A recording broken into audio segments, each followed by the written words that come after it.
Hello, folks. It's Rod talking at ya. We're going to be talking all things F1 today. It's been the Las Vegas Grand Prix weekend, so the race finished a few hours ago. Normally, I'm streaming, and it's like, well, the race is coming up later, and it'll be too late for me to do a stream, or, it's the middle of the night and I can't do it. But the nice thing about a Las Vegas race, like a Japanese Grand Prix race or other races throughout the year, is that I can do a little stream after, which is nice. So we've just had the old Las Vegas Grand Prix. Fun and run. It was pretty good, I thought. It's a debut race. Not a perfect weekend, but a good race at least, which was nice. I know there were some gatherings around Melbourne and stuff. People coming together to watch the race, and I'm really glad that they got a good one, because there's nothing worse than getting people together trying to make an event out of something and then it's just no good. But a good race, a good inaugural race. Not a perfect one. That's one of the things we're going to be talking about. Another thing we're going to be talking about is how to fix qualifying, because qualifying again this week was just no good. We have got to do better. So I've come up with a way to fix it. It shouldn't be up to me. I don't ask for the responsibility of fixing these things. It just becomes my job to fix these things. But I've gone and done it. I've fixed it. And then we're also going to be doing a bit of follow-up on another video that I made. So a little bit to talk through, a little bit to cover. It's definitely going to be one of these. Wow, I guess this is a big moment. I should care about it. Stay tuned. Thanks to everybody who's been watching the streams throughout the year and watching the videos. Probably going to do this one and maybe another one next week. I don't know. But that'll be it for the year. There's no point doing streams when there's no races. But I'm tossing up about doing separate videos, whether it's worth doing videos or not. Obviously doing streams maybe from time to time or something. But if videos are what people want, maybe do videos instead. I don't know. I just like doing streams and then cutting them into videos, but it's a bit more work. I don't know. Where should we start? Well, let's talk a little bit about Las Vegas. I feel like the Las Vegas Grand Prix mostly as a weekend went pretty well. I mean, Thursday was real bad. We'll talk through that. Saturday, okay. Sunday, pretty good. I mean, having said that, it wasn't even Friday, Saturday, Sunday, was it? It was Thursday, Friday, Saturday. But if you think about the days, they went something like this. Both went soft, hard. And I think it was a big opportunity for Formula One to do racing in Las Vegas. It was a destination city, the glitz and glamour. It was a little bit like Monaco meets Singapore, a night race, a street race. The first thing that grabbed me about Las Vegas was the times, saying that they were scheduling races and practice sessions at midnight and 1 a.m. And I was like, this is crazy. Who even wants to be going to events at that time? But people obviously did.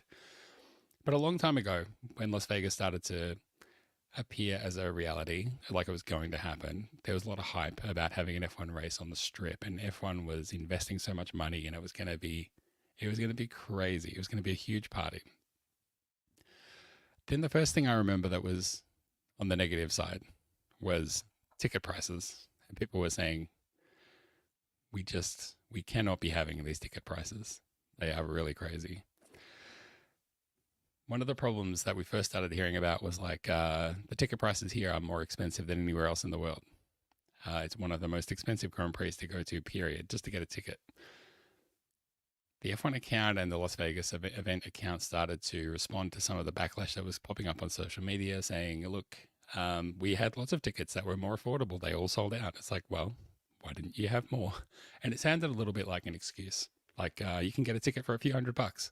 Oh yeah, but you only sold a few of them, not the majority of them. So there was a huge criticism over the costings of the tickets. Then there was the accusations that this has started to happen a week or two ago. Is this race going to be ready on time? Is everything going to be finished? Are you guys going to have everything done?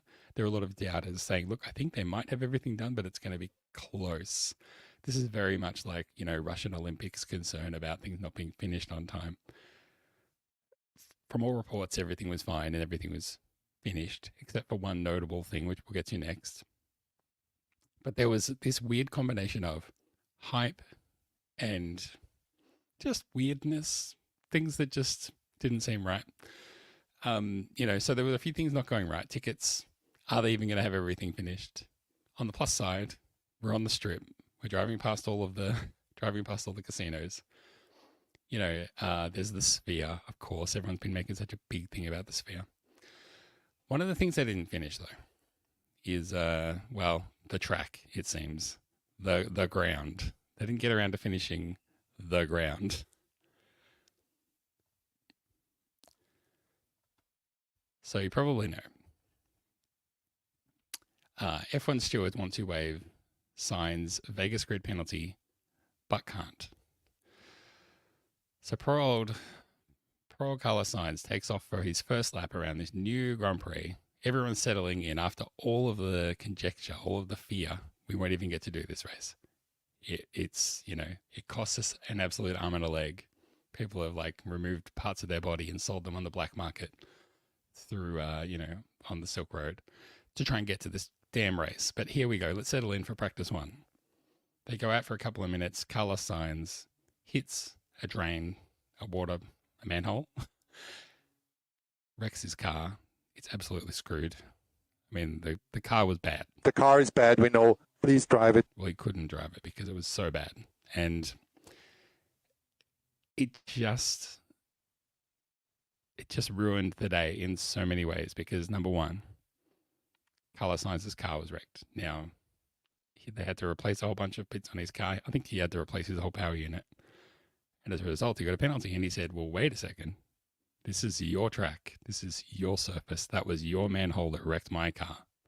That's not our fault. That's your fault. But the fact is, to get the car going, they had to do repairs. They had to replace parts. And that gets penalties because that's what the rules are. So let's read through some of the story.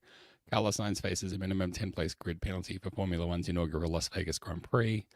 Despite Ferrari's best efforts to get the stewards to waive the sanction after the extraordinary incident that destroyed Sainz's car in first practice, and despite the stewards admitting they would have preferred not to penalise him, Sainz struck a loose water valve inspection cover along the strip, which caused FP1 to be abandoned and FP2 to be delayed by 2.5 hours. We'll get to that next. Ferrari team principal Fred Vasseur was angered by both the extent of the damage and the potential danger his driver was exposed to, calling the debacle unacceptable. F1 technical delegate Joe Bauer reported to the stewards that Sainz's chassis, combustion engine, battery, control electronics unit were damaged beyond repair by the incident, in which a secondary impact related to the unusual bump Sainz's car suffered also damaged his seat. They sought exemption from the stewards due to highly unusual external circumstances. In an unusual ruling, the stewards included Gary Connell and Derek Warwick. Somehow Derek Warwick is involved in all of the most controversial calls in Formula One. I don't know why. They said the stewards note that if they had the authority to grant a derogation in what they consider in this case to be mitigating unusual and unfortunate circumstances, they would have done so. However, the regulations do not allow such action. So, poor old Carlos, he qualified quite well, but just could not get the justice he needed. He qualified well enough to start on the front row, had to start outside the top 10. Not a good look.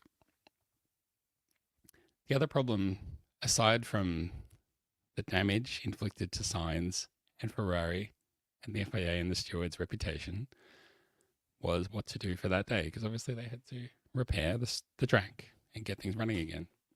So FP1 was basically called off. FP2, people hoped was still going to happen. And so then they delayed FP2 as long as they could. And I guess it was supposed to start at midnight local time or 11 local time, and it got delayed and delayed and delayed. And then it got to the point where FP2 was going to start at 2 a.m. local time. And they told people, we're sorry, you just can't stay this late. This is Las Vegas, the party town, the town that never sleeps. Which is, I assume, why the race was on so late in the first place. Because, I mean, the Las Vegas time zone is not that great if you're on the US East Coast or anything like that. It's not like it's a great time zone over there. It's a pretty good time if you're in Australia, which I've come to learn means if it's a good time zone in Australia, it's a bad time everywhere else. But it's not like it was a great time zone, so I don't really understand why it was that late anyway. But it got pushed even later. And it got to the point where they were like, the track is fine, the cars will run. We know you've paid a horrendous amount of money for these tickets. Thank you, but you have to leave. And they're like, what? But the police literally, all the people who were there, the diehards who were trying to hang out, trying to hold on and get their money's worth, they had to leave. The police came and escorted them out. The police even said, we get it. We think this sucks. You bought a ticket to this and you have to leave. We get it. We think that's horrible, but we have to do this. So that was the other story. And let's have a look at what that looks like in reality. Some amazing visuals came out of it too that really tell the story better than I could.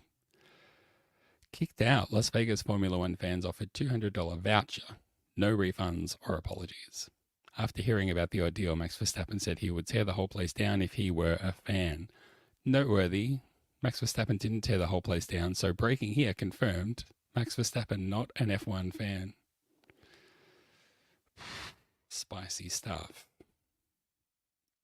The first ever running of modern Las Vegas Grand Prix is one of the most expensive tickets in all of sports, but fans who visited the city theoretically had a more affordable chance to see the cars and stars of Formula One during practice on Thursday. The day's first practice session was cancelled after 8 minutes, and fans who stuck around for the long-delayed second session that eventually started at 2:30 a.m. local time were kicked out by event organisers.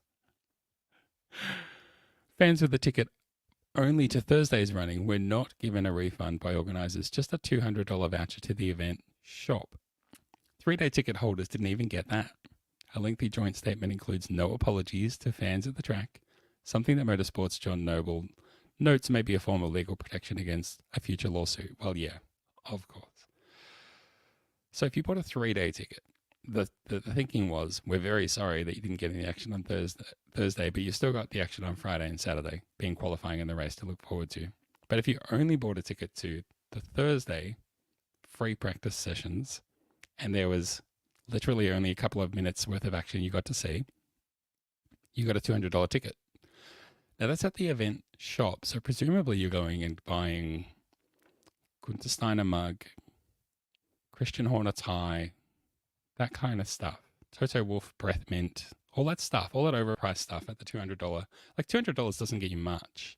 You wanted to buy like a Red Bull embossed, like a embroidered shirt. That's like $150. So, get one of them and like a little, I don't even know, like a fountain, like a snow globe or something. I guess there's something to do with the sphere you could probably get as well. That was meant to be one of the things as well. While we're talking about the spectacle of Las Vegas, there's so much made about the sphere and how good the sphere is going to be. And they had some good graphics that were pretty interesting. But one of the times, I think it was during qualifying, at the end of qualifying, they drove past the sphere and the sphere was all lit up. And it just said, buy tickets to the Las Vegas Sphere, scan this QR code. And it was like, what? You're there to provide art and like to heighten the visuals, not to promote yourself. That's lousy. Here we go. A fan who traveled to Las Vegas just to use their Thursday ticket would have seen less than 8 minutes of action track. I have to laugh. I did notice something was up when I tried to look at the highlights for practice, and I noticed the highlights package was only 3 minutes long. Little did I know that was actually half of the actual running. They could have waited 5 hours in the late night desert cold before being told that they would not be allowed to watch the second practice session of the day with inflated pricing for the event-specific apparel. The $200 is not even enough to cover an entire McLaren jacket before taxes. Not good. Just not good. I think we're really lucky that the Las Vegas race itself was actually pretty good. Lots of overtaking, some good action, lots of developments happening throughout the race. I guess you could make the argument that at any race, if let's say a driver drove into the barriers and they had to spend all day repairing the barriers and they couldn't race on that day, or if you bought a ticket to a race day and it was completely monsoonal, rained out, those are the things that are just out of people's control. I don't respect the decision not to give anyone a refund for not getting any action on the Thursday. I can understand the decision legally or whatever, but I don't respect it. But it takes nothing and makes you complicit for nothing to say we're very sorry. And that's the least they should have done. Let's just hope that the action that we saw during the race on Saturday in Las Vegas is what we get more of throughout a whole weekend next year.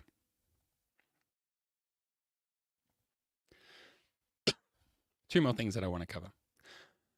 One is fixing qualifying, and the other one's follow up to a video. Which one should we do first? Let's fix qualifying first. We talked about the practice session. Now let's do qualifying.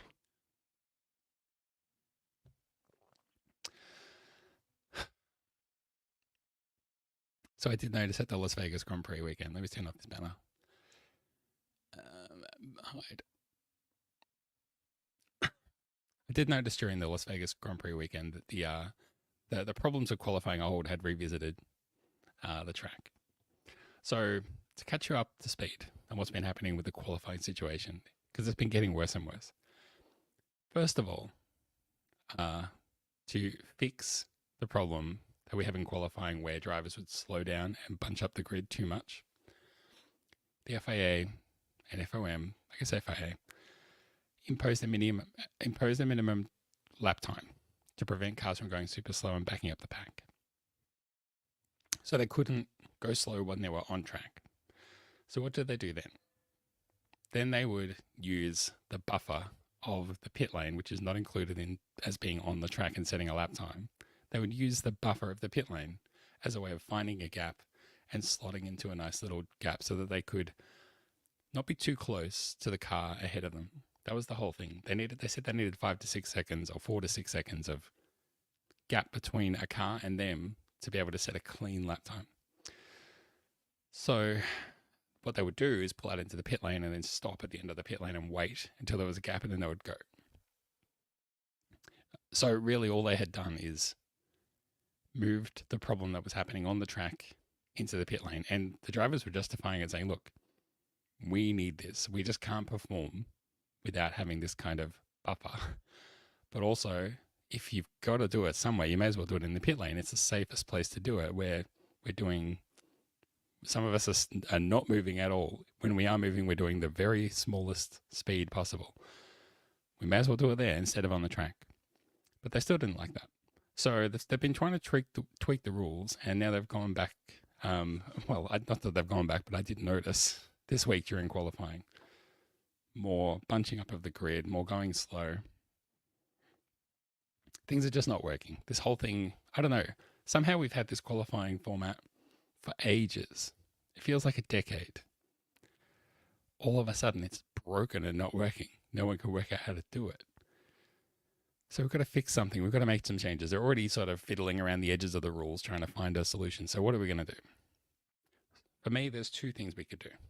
One is to look to the options of the past and see if we can undo the situation and go to something that we used to have that might be better than what we have now. And the other option is to go for something completely new. That's what I think we should do, and I've got an idea. But first, let's have a think about the old options. So if we go back to what options have we had in the past?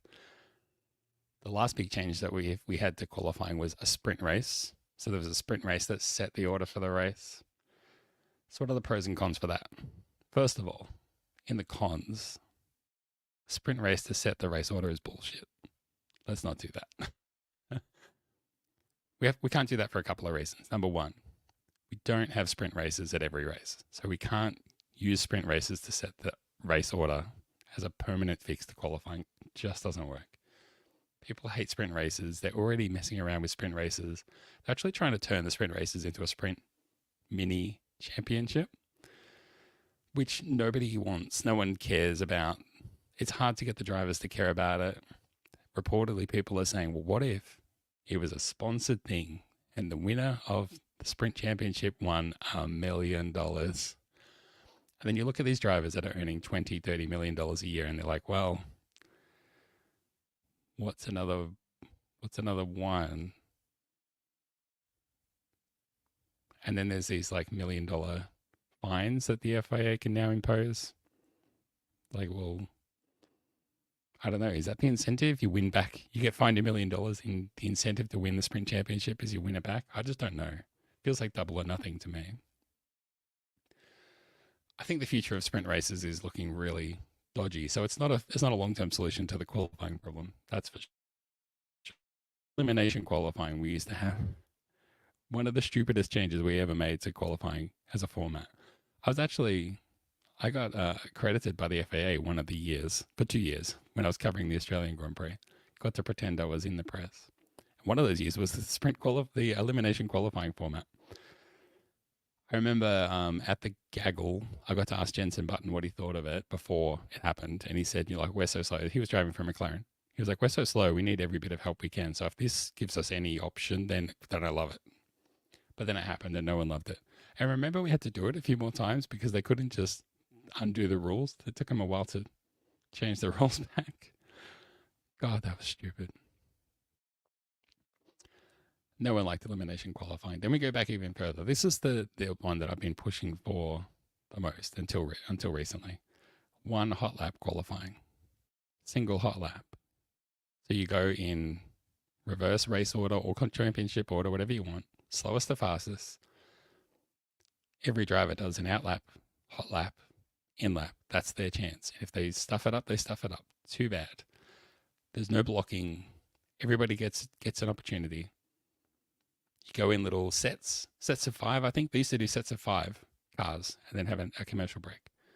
And then you get the fastest drivers at the end, all trying to jump to the top of the board.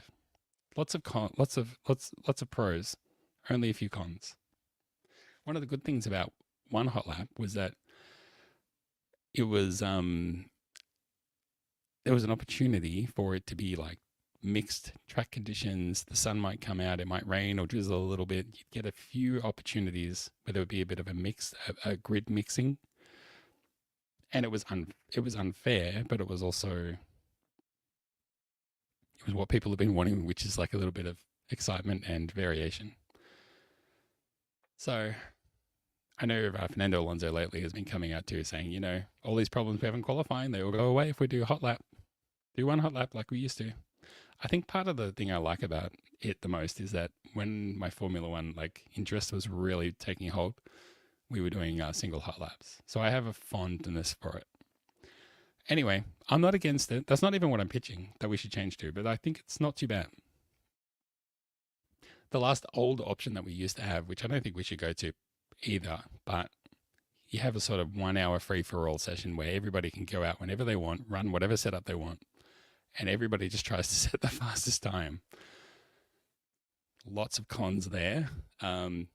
It's an unpredictable session with no real way of structuring it. Doesn't really build to a climax. There's no incentive for backmarkers to go out if they've already had the drivers ahead of them set a faster time.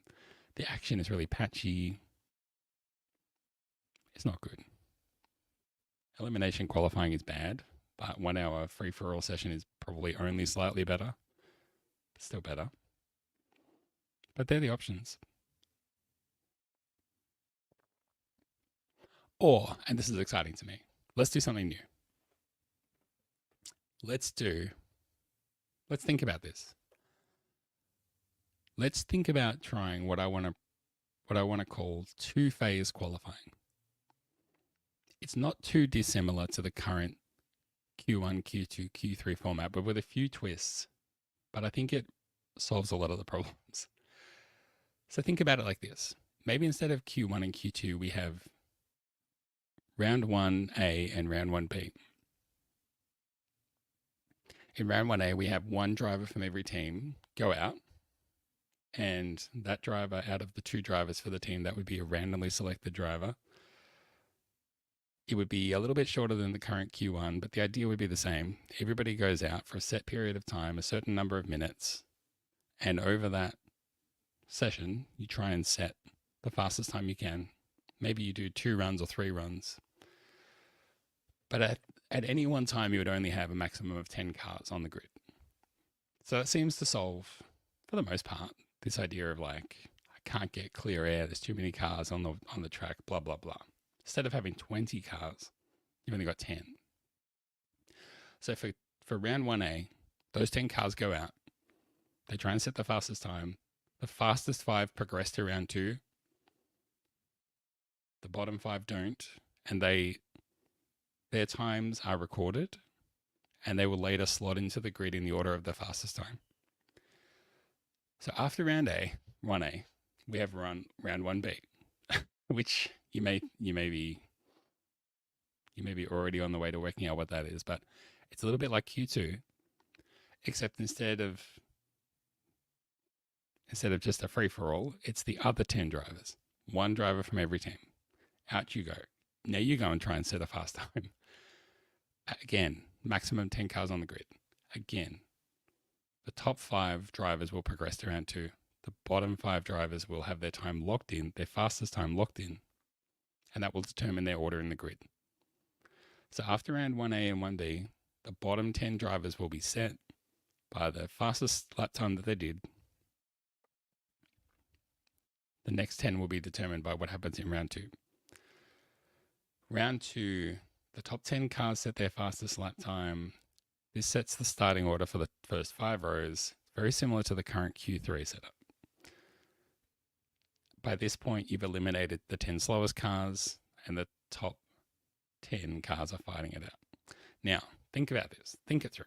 I think there's a lot of pros to this, but let's go through the pros and cons. Here's what I've got.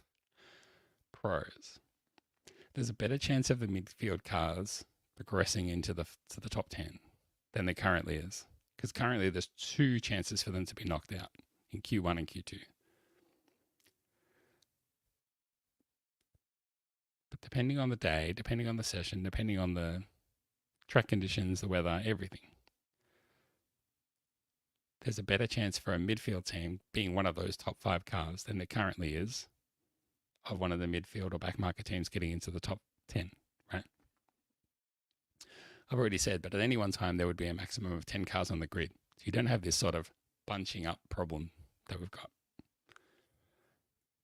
For the fans, if you're a fan of a certain driver or front running team, you still get to see your driver drive for at least one session. And if they're one of the more popular, aka the top drivers for one of the top teams, you're going to see them for 2 sessions. Now you might say, well, if you're a Max Verstappen fan, if you're a Lewis Hamilton or Charles Leclerc fan, you currently get to see them for 3 sessions. Isn't that worse? I'm saying you still get to see them progress or try to progress into round 2. And if they do, you get to see them at their peak against all the other top drivers on that day. I don't think you're losing much. Right now, when you see those top drivers competing in Q1, they're doing crazy stuff, right? They're just setting a lap time and going, that's good enough. I will progress with this. I'm just going to sit in the garage. It's kind of a waste. They would also have to try during the round 1A and 1B because the jeopardy is there that they might not get through. So they're going to have to try all the time. They're going to be pushing. So I think that's an improvement, actually. If you're a fan of a team, maybe you don't follow a specific driver, but you love Ferrari or Williams or whoever. If you support one of the front running teams, you're still going to have a representative driver from that team in all 3 sessions, if it's Ferrari, right? Presumably. But even if you support, a back market team, an AlphaTauri, whoever, under the current system, you might have both of those drivers eliminated in Q3, in which case in Q1. Under the current system, both drivers for your team might be eliminated under can't speak. Under the current system, both cars from the team that you support might be eliminated during Q1, which is no good because then after that you lose interest. At least this way, you would have guaranteed 1 car in each of the first 2 sessions. So you get more value out of that. Plus, if you're looking for benefits for sponsors, I know everyone loves to think about the sponsors, but if you're sponsoring a back market team, instead of perhaps only getting exposure during Q1, again, when there's 20 other cars on the grid, there would be more exposure for those teams because there's only 10 cars on the grid each time, and they're definitely guaranteed to be on the track for 2 sessions. So it's a huge improvement for those lower midfield and back market teams who are seeking sponsorship. And it's a better value proposition for them.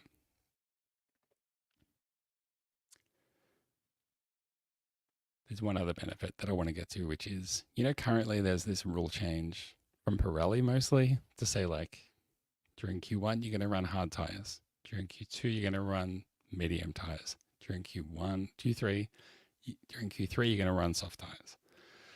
And one of the reasons that one of the justifications that they put up for that was to say, well, we can actually produce fewer tires. We can produce the amount of tires that we're making every single race if we do it that way. And the number was pretty small, like reduce the number of tires used by 5% or 10% or something like that. But if you think about the way I'm proposing, there would actually be a reduction in terms of the teams that run, not just the selection of tires for the current teams, but like instead of having 45 cars running, like 20 cars one session, 15 cars the next session, 10 cars the next session, that's 45. Instead of that, you've just got 10 cars, 10 cars, 10 cars. That's 30 cars instead. So that is a reduction in the number of tires needed by 33%. So it's way better than this sort of fiddling around the edges changes that we're doing right now.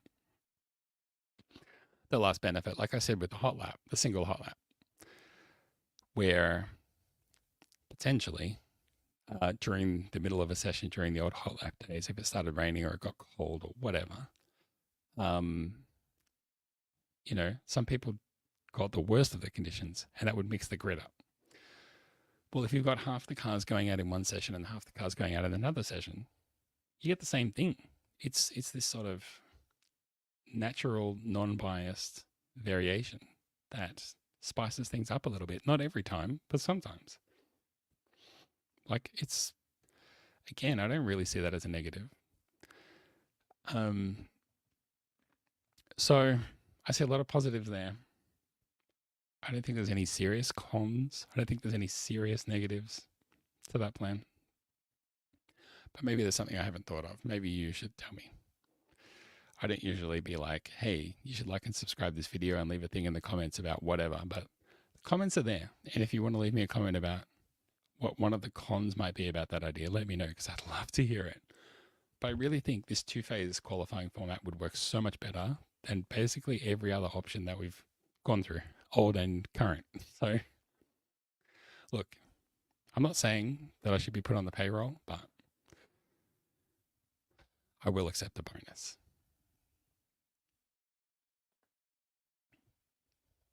We've done half an hour already.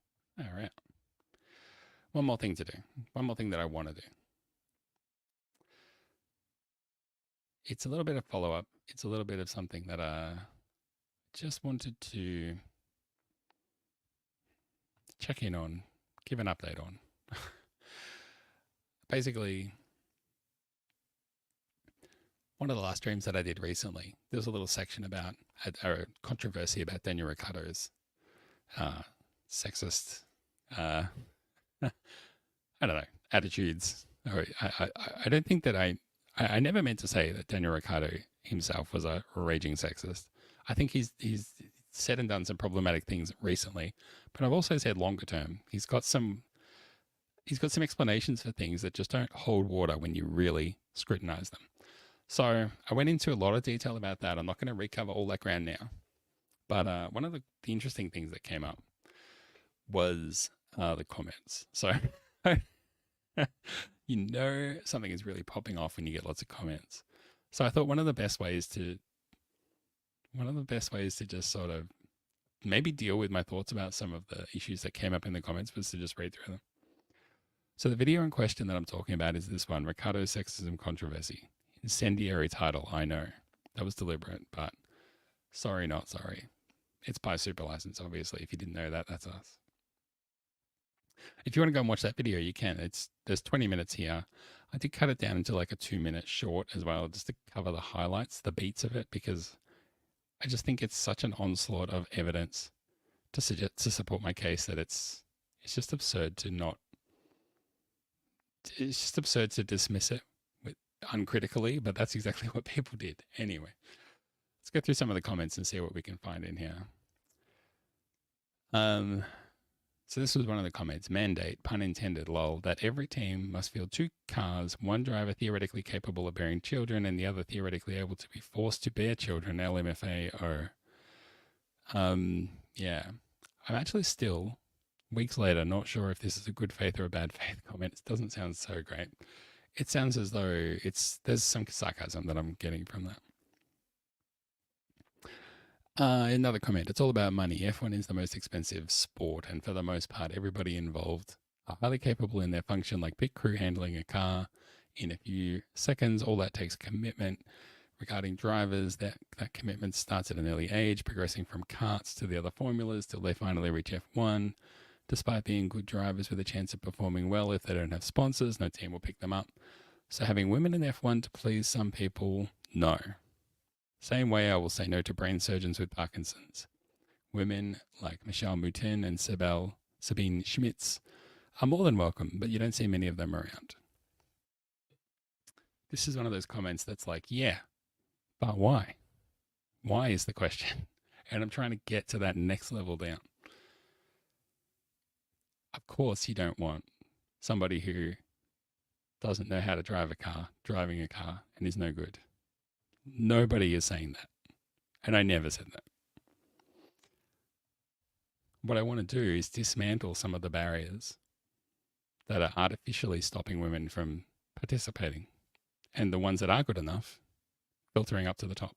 That's what I want to do. Another comment. Should there be a women's F1? Should there be a women's F1?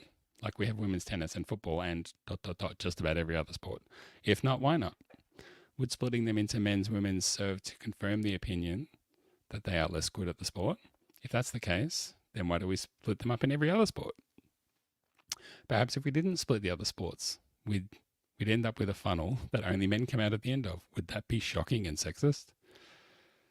Ask the decent questions and explore answers. Don't just point at men and go, ooh, sexist, while somehow at the same time pointing at an 83-year-old man and saying ageist things about them without seeing the irony. This comment came the closest to making a good point.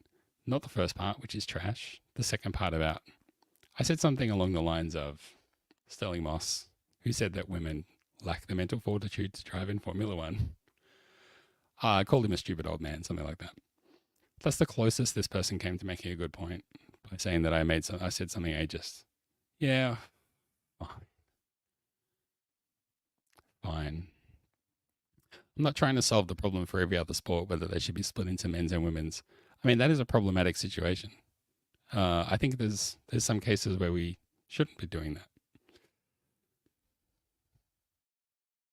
And I'm not saying I have the perfect solution, but what I know is that that's not the problem I'm trying to solve. So good try, I guess. I was saying Daniel Ricciardo laughing at a sexist joke and then offering this really weak justification for why there's no women in F1, that was controversial. And he said, haha, is this controversial? And I said, yeah, it is. Another person says, bring back the grid girls. Thanks so much. Thanks for your contribution. I said that the sexist jokes weren't funny. This person says they are funny. So good to know. I'll just write that down. Hang on a sec.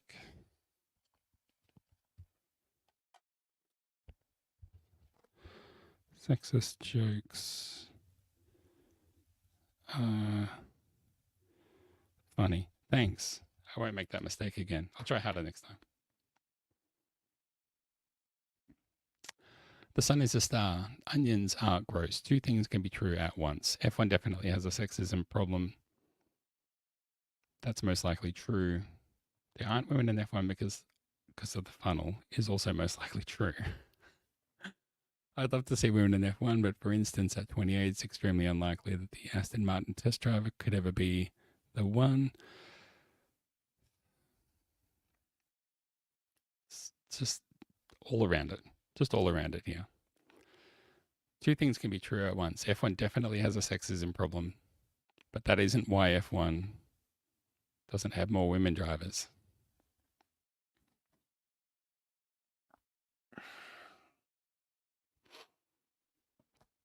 This is unbelievable stuff.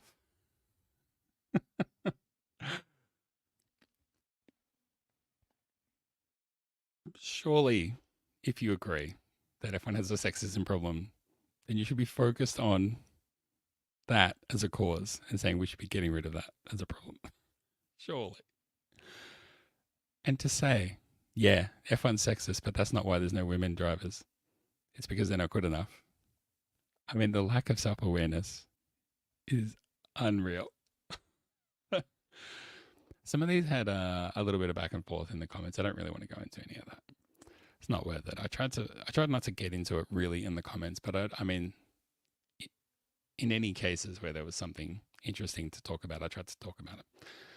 One thing that struck me, having gone through all of that now, done videos on it, gotten into the heated comments and all the rest of it, watching the F1 Grand Prix this weekend and seeing shots of the garages where there are women in the pit crews and in the pit lane and in the garage, serving the kinds of roles that used to be filled by men. I just thought it was really interesting and really cool and good to see that. Because if you went back 20 or 30 years or 40 years and looked around the pit lane, the paddock, you didn't see a single woman anywhere doing any role of any importance. Back during the days of grid girls, when that was their role. If you walked into a garage, you could probably walk from the front of the garage to the back of the garage and not see a single woman doing anything in terms of engineering, strategy, whatever, right? And if you ask someone then, hey, why are there no women here? The kind of comments that you would get and the justifications you would get then are exactly the same kind of comments and justifications you get now for why there's no women drivers, right? So then when you walk through an F1 garage now, and there are women, it's a real product of the change of perception, the acceptance of the value of women and their ability to contribute, and the encouragement, the product of encouraging them into those roles. And to just participating generally, right?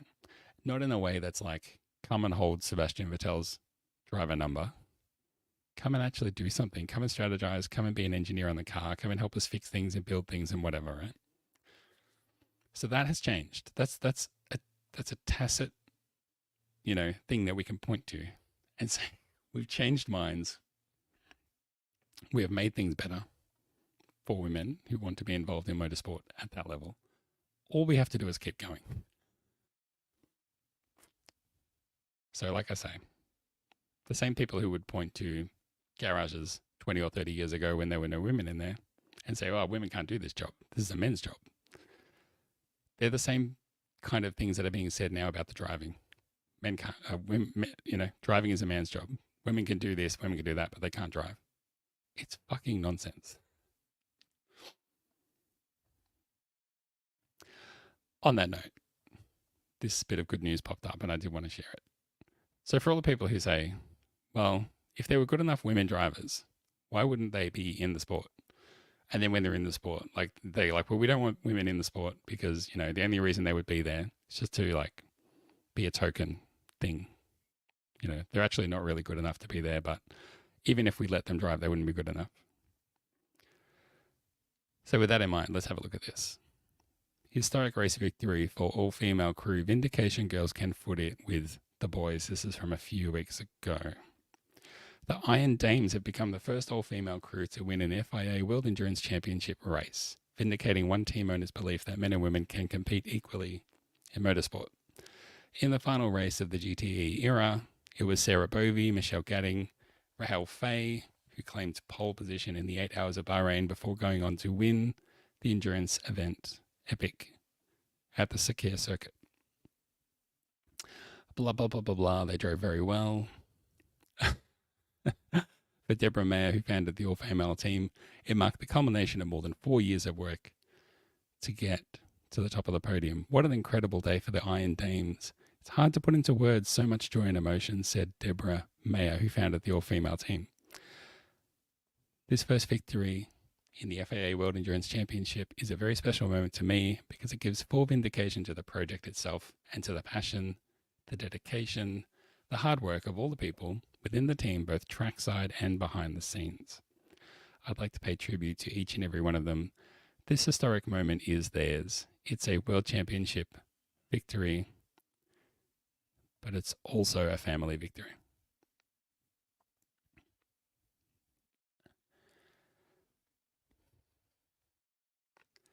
So I know that this isn't Formula One, but I'm sure this year, maybe a few years ago, people saying there's no women in WEC because men are better than women when it comes to driving. Women can't do it. Men can do it. This is an 8-hour race. Women can't do that. Men can do that. Here they are, just completely proving that absolutely wrong. And this is all we need. This is all we need. Just more of this. Just a good button to end that little saga on. Folks, that's everything I've got for the stream this week. We've been meaning to do a podcast recently. Haven't gotten around to it. I know Zach's been a busy boy. He's been playing tour guide to some family, doing lots of work, getting stuff done, keeping those wheels of business turning. But I guess I might be back for another stream next week. We'll see how the little clips go out of this one. Either way, I think there'll probably only at most be one more stream. There'll probably be one more podcast, maybe two. We shall see. But yeah, I think that we've just gone through a bit of a rush of races. There's one left to go, and then that will be it for the season. I wonder what people think. Are they glad that the season's wrapping up? Have they had enough? Do they need a little break? Or are they chomping at the bit for more? Is anybody at all looking forward to the next season of Drive to Survive? We didn't even cover the controversy that was the sort of non-event that was the Netflix Cup. I wanted to try and see it before I said anything about it. Otherwise, I would have covered that. Didn't even cover the Valtteri Bottas calendar. Look, I mean, unless I make these streams maybe 2 or 3 hours, then we can cover all these things. But for now, we're just making do with what we got. The one thing I did want to try and do is watch that Brawn documentary that has just come out, the one that's narrated by Keanu Reeves, because I feel like people have had enough of us talking about Drive to Survive, but something like that Brawn documentary, that might be a good one to watch. So I might try and watch that. Maybe Zach can try and watch that. And we'll try and cover it on the old podcast arena. We'll see how we go. And then people will say, wow, I guess this is a big moment. I should care about it. Take care of yourself. Hope you enjoyed the F1 Grand Prix. And like Lewis, I would say this to you. Lewis, I love you and respect you. I hope you have a good week. There's another race next week, so you don't have to wait long.